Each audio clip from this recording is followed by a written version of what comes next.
Welcome along to the show, starting with a change to our regular schedule. Our Super Rugby review this week, focusing on the Highlanders' hard-fought win over the Hurricanes, will be split over 2 nights, so join us on Tuesday and Friday for that coverage.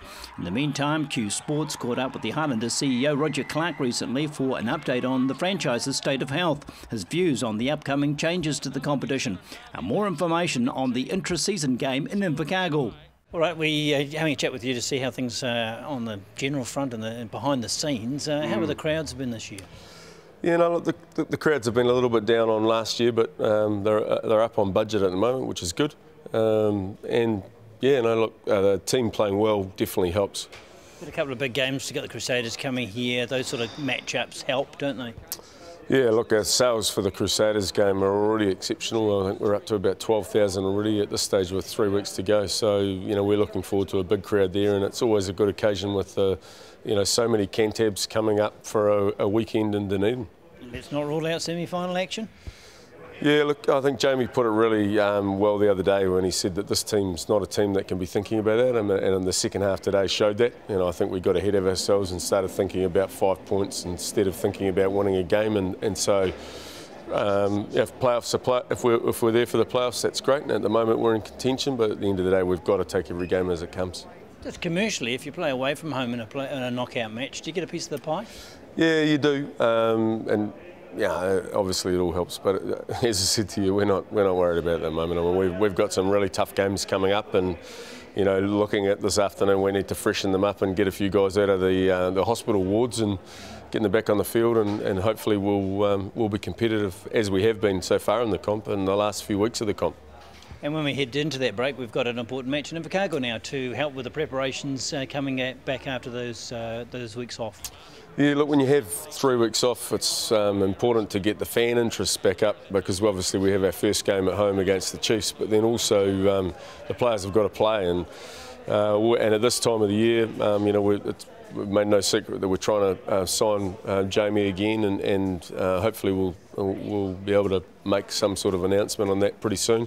But he's starting to look at players for next year, and young Scotty Eads coming into the camp over the June window, and he'll play for us against the New Zealand Barbarians, because we'll lose both Tanaka and Aaron Smith to international duty. So he'll get his opportunity to halfback for the Highlanders during that period. And both that game against the New Zealand Barbarians, we're going to use that as an opportunity to have a look at some guys for the future. So there'll be some pretty exciting young Southland boys there that'll get an opportunity against some very good, or alongside some very good players against the best the Highlanders can offer. So as much as it'll be a good warm-up for our first Super Rugby game, for us it's going to be all about selection for the Highlanders team, which will be named, you know, probably only 2 months after that game. So if anybody plays well or shows their hand and shows that they're capable of being in the Highlanders, then Jamie will look at contracting them at that stage. There's no doubt the Highlanders have re-engaged fans with their performances this year. It's a simple thing. If you win, they're behind you. Yeah, look, that's the start. But you know, it'd be really nice. You know, well, I'm pretty conscious, having spent a lot of time in Southland, that you know, I don't know how we do it, because it's pretty hard commercially when you've got games here and a membership here that delivers us a really good return. But we'd like to think that the whole region support us, and I know, you know, from the work we do in Oamaru that we've got them on board, and Central and all that sort of thing. So, you know, hopefully this is the start, and we've got a couple of plans for Invercargill/Southland next year that'll hopefully get us some buy-in in that part of the world as well. All right, just looking even further ahead, what is your take on the new format of the competition that's going to have ramifications? Yeah, look, I don't actually think it's too much different than we've got at the moment from a playing and coaching perspective. It's a 1 week shorter window. We still have 2 games in Africa. We still have 2 games in, we have potentially 3 games in Australia, but I don't think it has a big impact as far as that goes. What I like about the competition is that it's future-proofed. When we looked at all the options, and I don't know whether we had any input into it really, but we were asked, you know, what we thought of the options. This, to me, struck a chord, because I don't think we can keep changing every time we come to a renegotiation of the news deal. We can't keep changing the comp, and this way we can add teams in any of the conferences if that's what they want to do to grow it, or we can take them away and still have a comp that the fans will understand. I think the one sort of gremlin, if you like, one thing that people are questioning is the derbies, or not as many derbies as before. Yeah. From a commercial point of view, they bring a bigger crowd. Oh, look, massive. I mean, as I said, the Crusaders, the sales for the Crusaders now 3 weeks out from the game are higher than every game we've had this season. So we will miss, every second year we'll only have 7 games. So that's going to hurt us. And if we miss, if the 8th game or the 7th game, the one we miss is the Crusaders, it's a double whammy for us. So that could have a major impact commercially. But at this stage, when we know it, and at least we can budget for it and work towards that, even though we don't like it.